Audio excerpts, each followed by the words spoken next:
Tá com você, Guilherme.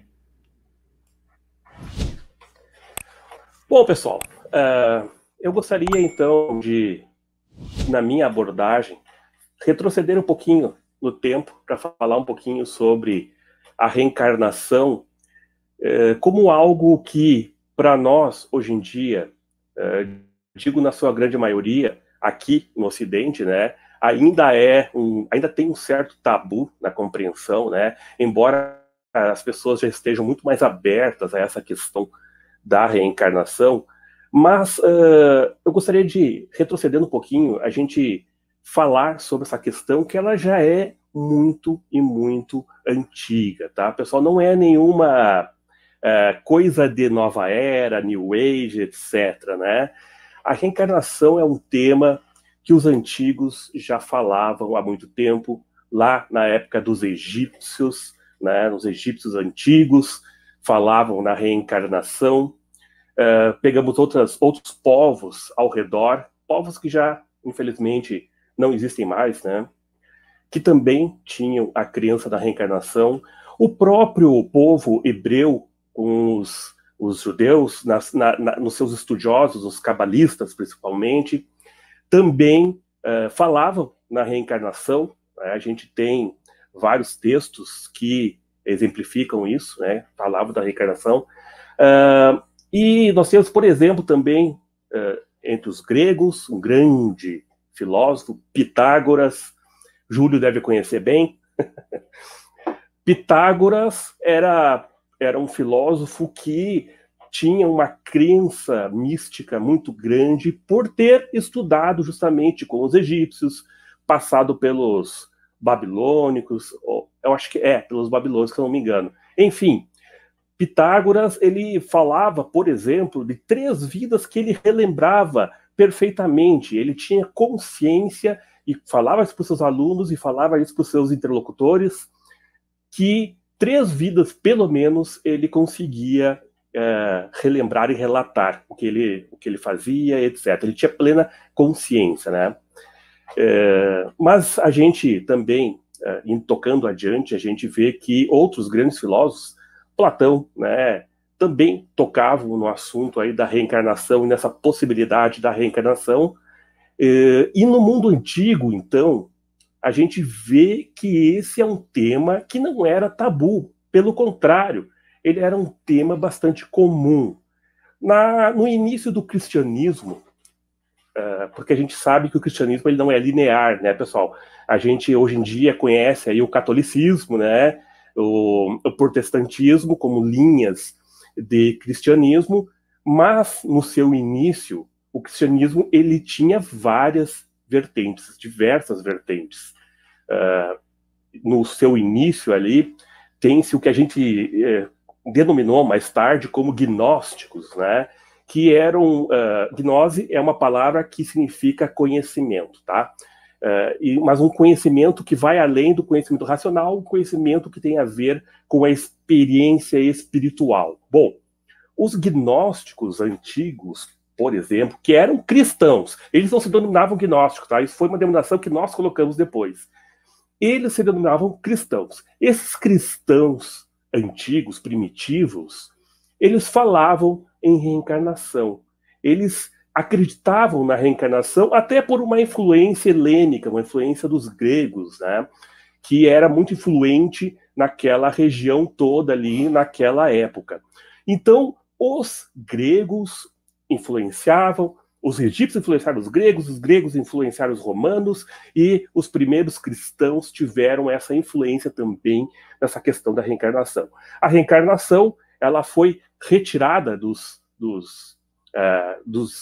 da crença cristã, digamos assim, muito posteriormente, né? Quando houve lá questões conflituosas, de discussões conflituosas, quando se adotou o cristianismo como uma religião oficial de Roma, né? E aí gira em torno aí toda uma questão política da época, o gnosticismo, como a gente chama, ou esse cristianismo primitivo, ele tinha características que não se adaptavam ao grande público, né? Por ser um cristianismo de experiência espiritual, de busca espiritual, muito intensa, sem a necessidade de intermediações entre o homem e Deus, tá?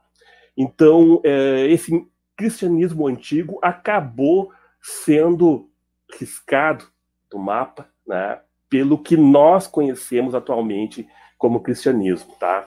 Então, esse cristianismo antigo tinha crenças espirituais muito fortes, muito intensas, e, infelizmente, quando entra aí a questão de Roma como tendo como religião oficial o cristianismo, e aí logo mais vem a questão da Idade Média e toda essa época da Idade Média onde muita coisa foi excluída, né, porque o conhecimento começou a ter uma predominância unicamente dos religiosos cristãos, né, enfim. Aí, nessa época toda, aí, que vai mais de 1000 anos, né, quase 2000 anos, a gente tem a retirada da reencarnação da nossa história, né, da nossa história ocidental. Não estou falando do Oriente. O Oriente permanece e se fala até hoje muito da reencarnação, né? Estou me referindo mais aqui ao Ocidente. E por esse motivo, a reencarnação acaba hoje em dia não sendo algo como que um tabu muitas vezes. Existe toda um questionamento muito grande sobre essa questão da reencarnação, embora atualmente nós tenhamos aí um grande despertar espiritual que eu tenho visto, que eu acredito muito. Nós estamos tendo um grande despertar espiritual, nós estamos entrando aí numa nova era, e esses assuntos estejam hoje em dia sendo muito mais amplamente divulgados, tá? Então, pessoal, nessa abordagem rapidíssima que eu fiz aí na questão histórica da reencarnação, o que eu quis dizer é que a reencarnação, embora ela possa parecer algo até muitas vezes estranho para muitas pessoas, ela era algo corrente na vida das pessoas. E a gente começa a ver esses fatos da reencarnação sendo apresentados ao público de forma muito consistente. Nós temos pesquisas do grande E. Stevenson, que escreveu livros fantásticos, totalmente com base científica de pesquisa, que embora ele não tenha conseguido dar uma comprovação final concreta sobre a reencarnação, deixa muito claro da possibilidade real da reencarnação. A gente vê histórias fantásticas. Quem nunca leu os livros do Ian Stevenson, é realmente muito bom.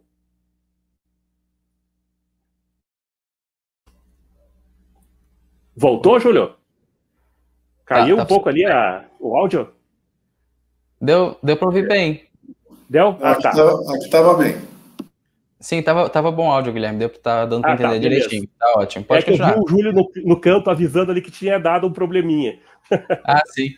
Não, tem tempo ainda, uns 4 minutos ainda. Tá. Não, beleza, vamos lá então.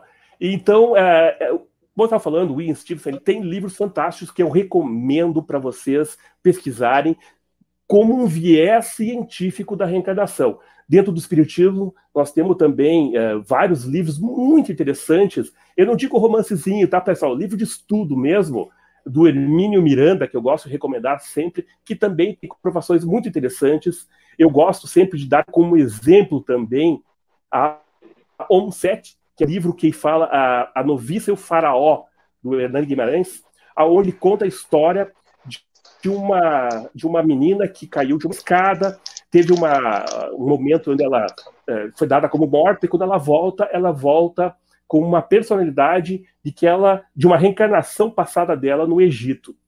É muito interessante esse livro, inclusive foram feitas descobertas arqueológicas baseadas nas lembranças dessa senhora, né, que depois ela faleceu bem velhinha, que ela tinha de reencarnação. Muito interessante.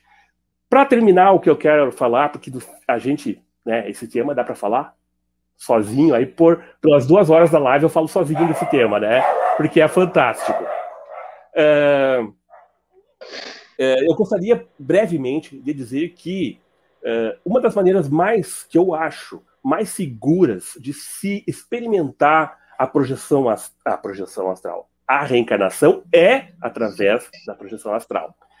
Eu digo isso porque quando a gente experimenta a reencarnação, as vidas passadas, pela projeção astral, nós estamos amparados e sendo mostrado para nós aquilo que tem que ser mostrado, que é interessante para esta encarnação que nós estamos agora. Tá? Muitas vezes, quando a gente força a rememoração de determinadas vidas passadas, através de hipnose, etc., a gente pode trazer aí um trauma, porque nós naturalmente esquecemos das vidas passadas, e isso tem um motivo, né? Isso tem um motivo para ser. Então, pela projeção astral, a gente tem a possibilidade de rever algumas vidas passadas, principalmente aquilo que é útil para nós. Né? Não vai dar tempo de eu contar aqui as reencarnações que eu vi, né? Mas eu nunca vi reencarnações, digamos, de começo ao fim, mas sempre trechos que me eram mostrados, que me eram importantes para essa vida. Eu vi, por exemplo, o momento do nascimento na Grécia Antiga, eu vi o momento da minha morte, né, todo o processo da morte eu vi em projeção astral, tá? Eu vi também uma vida passada onde eu via um exército entrando numa cidade, acredito eu que era Segunda Guerra Mundial, tá? Eu não tenho como saber exatamente, mas pela estrutura do exército entrando na cidade e eu olhando aquele exército e também alguns conflitos que aconteceram na cidade, eu identifico como Segunda Guerra Mundial, tá? E algumas outras coisinhas assim que eu vi numa outra vida passada também, sobre um certo trauma que eu tinha, e me foi mostrado o porquê desse trauma numa vida passada. Então, são vários trechinhos que me foram mostrados de vidas passadas, que me foram úteis para essa vida de agora.